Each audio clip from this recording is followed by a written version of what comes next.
the first thing I wanted to talk about is that the world is eaten by computers. Everything in the world is digital, especially since COVID-19. Computers, computing, software, and hardware are eating the world. And digital workloads, they consist of ultimately zeros and ones, and they are becoming mission critical, but they are very, very fragile. And so they need protection. There are following challenges to protect those workloads from being copied, from being broken by bad guys, or from being broken by bad circumstances. One is that there's a lot of systems and a lot of workloads. Today, there are 50 billion smart devices. By 2030 is 500 billion. Two is there is a lot of cost associated with digital workloads. Today, there are 50 zettabytes of data. In 2030 is 500 zettabytes. One autonomous car can generate 4 terabytes of data per day, more than 1 petabyte of data per year. And so either you have too many users or too many devices or too many gigabytes. Security, of course, is industrialized and organized. And so really, you can change this picture from organized crime organization to a cyber organized crime organization, especially with the COVID-19.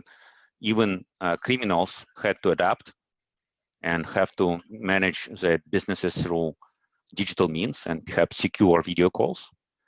Then privacy is a major issue, because if you are not worrying about privacy of digital workloads, they can be copied and easily used to manipulate your decisions. And finally, everything in digital world today is becoming mission critical. If it's broken, you cannot function. We can see there is a lot of similarities between biological and computer threats. So biological threats, as we've learned with COVID-19 in a very vivid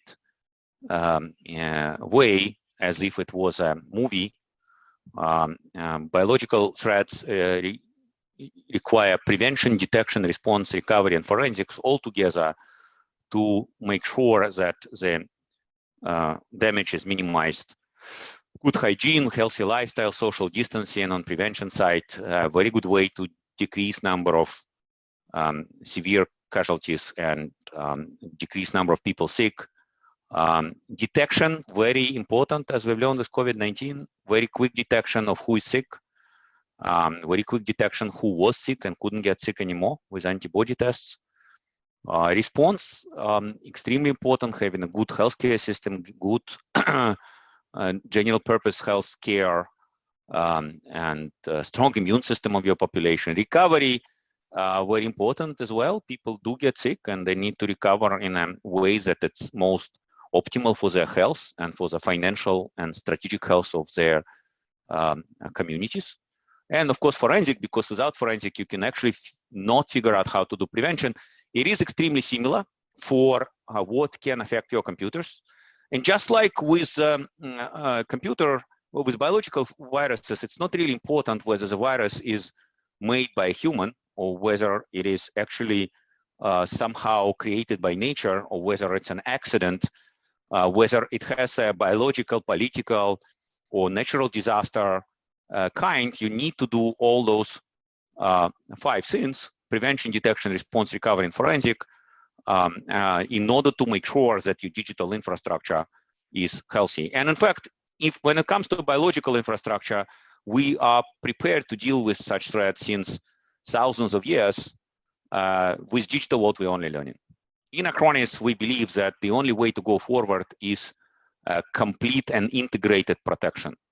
And our mission is to protect all data, applications, and systems, which we collectively call workloads, from all 5 vectors of possible threats. Safety, nothing is lost. Accessibility, you can access everything from anywhere at any point of time. Privacy, you can control who has access and can control that the access is not misused. Authenticity, you can control that your data is original, and also you need to be, of course, secure and protected against bad actors. Considering the number of systems, it must be very easy to use, amount of systems, the number of data, amount of data, it has to be very cost efficient, has to be very secure, controlled, and reliable at all times. And so with that, Acronis is building first in the history of digital world cyber protection platform. So it's a platform which is focused on protecting other platform applications and data from safety, accessibility, privacy, authenticity, and security standpoint, which consists of the product which is offered to the end customer, an ecosystem of managed service providers who manage it for the customer, an ecosystem of developers who built on top of the Acronis cyber protection and on top of Acronis cyber cloud, complete set of infrastructure and systems which enable our cyber protection, cyber cloud, and cyber platform to be very, very easy to use, efficient, controlled, secure, and reliable, and services. It's really very interesting endeavor. Acronis is not a huge company. However, it is a market leader in cyber protection, artificial intelligence powered cyber protection, cyber cloud, and cyber platform. We are headquartered as a corporation in Schaffhausen, Switzerland, and we are have second international headquarter in Singapore. So we're Swiss Singaporean. Effectively, especially now, we've learned how important for a cyber protection company to have dual headquarter, to be dual protection. We are not very large company. We're about $300 million in billion, but we are growing very fast. And our goal is to grow 10x in 5 years, which will still not make us a huge company, but reasonably impactful. And this is our areas of expertise, which are relevant to what we do with SIT to some extent, what I do with SIT to some extent, cyber protection and cyber engine based on artificial intelligence and with a significant focus on all of the vectors of SAPA, specifically security, computer science, software engineering, and engineering education. Acronis cyber platform, cyber infrastructure is a complete set of application and platform for protection. It's by now over 50 million lines of code and rapidly growing. We have 1,000 people in technology department, so we're a full-blown technology company. And we also have some specific expertise, again, related to artificial intelligence and usage of computer science and artificial intelligence and mathematics and modeling in various areas of human activities, such as sports, such as marketing and partnership. With that, I want to talk about other problems which face us, not just problems of digital world. Real world has real problems. And we believe that all of the problems in the world are solvable with better software and better computers. This is just example of problems. What we've learned today, diseases and aging, is something which is very, very real and can affect us anywhere we are in the world. Of course, COVID-19 to some extent is something which is in the past, but not really. It's also in the present, and it seems that it will last for a future. There are other problems. We believe that the ultimate way to solve the problems is with knowledge, and the best way to process knowledge is using a computer. We believe that the universe is a computer, and the laws of nature solve the software for this computer. And so you can model the universe and almost every process in the universe on a proper computer. So here is an example of such modeling related to making a vaccine for COVID-19 or something else. But you can basically model just about any process in the universe on the computer. Now, what is a computer? So digital computers are effectively equivalent to Turing machines. Today, we primarily use digital computers. And Turing machines are very simple one-dimensional devices which are created as an abstraction object by Alan Turing. And modern digital computers, which is what we use for solving most of the problems today, are effectively equivalent to such simple machines. So there are central processing units, there are graphic processing units, there are tensor processing units. They have slightly different architecture, but ultimately they are all effectively equivalent to Turing machines. And today we have 2D central processing units, GPUs and TPUs. We have new generation designs which are 3-dimensional, but There is no way to make them 4-dimensional.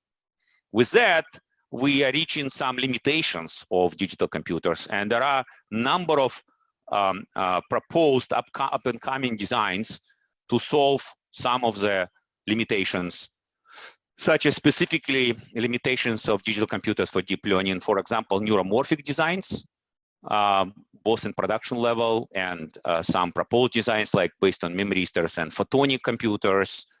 Ultimately, all of those computers are governed by the same laws of nature. And we know that, for example, for the silicon computers, there was a law, or rather an observation by founder of Gordon Moore, which was coined as a Moore law, that number of transistors and resistors on a chip double every 24 months. This observation have been predicted to stop for many, many years. And right now, there is an organization which believes that we are effectively at the end of Moore law. And even with other designs of purely digital computers, you are going to reach performance and throughput limitation, power consumption limitation, transistor size limitations. And so, for example, an expert in computational complexity, Scott Aronson, in MIT University of Texas, believes that we're going to hit these limits in 25 years. There are fundamental hard limits, which will be approximately hit in a longer period of time, but it's not clear we can reach them as well. Now, you would believe that computers are getting faster and faster and faster, and so most likely all of the problems of the universe can be solved already today. Well, not really. There are these two very conventional problems, many-body problem in physics, which would allow us to predict behavior of nature, physical matter, and large integer prime factorization problem, which is the problem which is used to enable public key encryption. And both of those problems cannot be resolved even in the these fictional computers, as per Scott Aronson prediction. Because of that, there are a number of alternative designs, specifically quantum computers and other possibilities. This is a picture of Google record-breaking quantum computer, which has actually achieved for the first time in human history quantum supremacy, effectively making it possible to solve a problem on this computer which is impossible to solve on a conventional computer. There are many alternative designs designed based on cold atoms by one of our board members, Misha Lukin, designed based on ion traps by IonQ and Honeywell, and superconducting designs like Google, IBM, and Rigetti. What is interesting, we are right in the middle of the quantum revolution. If 10 years ago it was not clear whether quantum computers are coming 10 years or 50 years from that date, today it's clear they are available to some extent today, and every year they're going to be 2 to 3 times better and faster. There are these very futuristic designs. Like, for example, you can make a very, very fast computer which can calculate digital numbers, process information, 10 in the power of 35 per second, and based on black holes. So maybe finally we can leverage another institution, a research institution in Switzerland, CERN, make some small black holes and calculate things very, very fast. Or there is, of course, a possibility to use advanced materials computers. There are some startups which are already making better memory on these computers with some limited, perhaps, execution capabilities. Now, if we think about this particular type of computer, advanced material computer, we have an example of such computer which presents us one of the most interesting problems in the universe, and perhaps it's a most interesting object in the universe, and that is human body and human brain. Today we know that it's pretty special. You should think about it. It's 200 billion atoms in a single DNA, which generates through a set of strange processes 40 trillion cells in a human body. Part of human body is 100 billion neuron cells in our brain with 100 trillion brain connections, which actually has very, very low power consumption, and yet not very heavy, not very large in size, but it has a most superior creative capabilities to any computer which is existent in the world to date. And there are many fundamental problems about human brains which are related to human life and human existence, which on its own require better computers to be resolved. Now, there are many situations where these futuristic computer designs are very needed, are already very used today. For example, robot sensors and actuators definitely require much faster and much more special computers, much more flexible. Making new generation advanced materials or new generation data storage, or making real smart prosthetics parts of our human body, so effectively some very specialized robots. Or for example, what we've learned today, as we moved completely to a digital world, the only way for us to be private in this digital world is to use quantum internet. And in order to build quantum internet, we need a very specialized quantum computer, which is quantum repeater. In fact, the laws of physics and free choice are the only things which actually enable privacy. And there is a famous article by one of our board members on the cover of a Nature magazine, which is basically explaining that in order to keep a secret, you need to assume quantum entanglement and the presence of free choice. Neither of those are trivial assumptions. Now, the good thing about the computers today is that the adoption for new type of computing can be much, much faster, as new kinds of computing can coexist today in large deployments. For example, in Amazon, Google, Azure, IBM, AliCloud, and so on and so forth. You can combine them with examples of such system interconnects. And so this is an example of fantasy mainframe with CPU, GPU, TPU, which already exist, memory star photonics, and quantum computers, which almost exist, micro black hole, noise-free analog, and advanced materials-based computers, which might take a little bit longer. And in addition to that, human brains added to process information even better. So the deployment of those computers could be very, very fast as soon as they can be operational. However, in order to make them operational, new computers would likely require new advanced materials. There is many new advanced materials which were required for existing computers. New computers would require completely new hardware. Many of them do not look like existing computers at all. New computers will need a new software to design them. Modern CPUs have up to 1 trillion transistors. Of course, you cannot design such things without very specialized software. Modern computers would require new system software, and today we have Igor Sysoev, who is an author of Nginx. Nginx is a application delivery server and web server which is used by basically everybody in the world, and it's an example of system software which is, however, built for digital computers. You will have a lot of things for the new generation computers, system software for new generation computers. And then, of course, you need the application software to leverage these advanced capabilities. Because of that, we decided to start, I decided, and my partners decided to start a new science, technology, and education cluster. That is a huge market, very significant portion of global GDP of human life on Earth is spent on science, technology, and education. We want to be focused on computers, physics, and business, and we want to build significant independent cash flow to fund our operation. The pinnacle of what we do is really science. In order to enable science, we need technology because technology generates enough cash to enable science. And in order for technology and science to work, we need humans, and so for that, we need education. In SIT, we want to stay very focused on just these 3 areas: computer, physics, and business, and some specific sub-portions of those areas: cybersecurity, information integrity, artificial intelligence, machine learning, software engineering, robotics and autonomous machine, quantum technology, and advanced materials. And there is a number of aspects how you actually leverage computer science and apply computer science and technology to conventional business processes.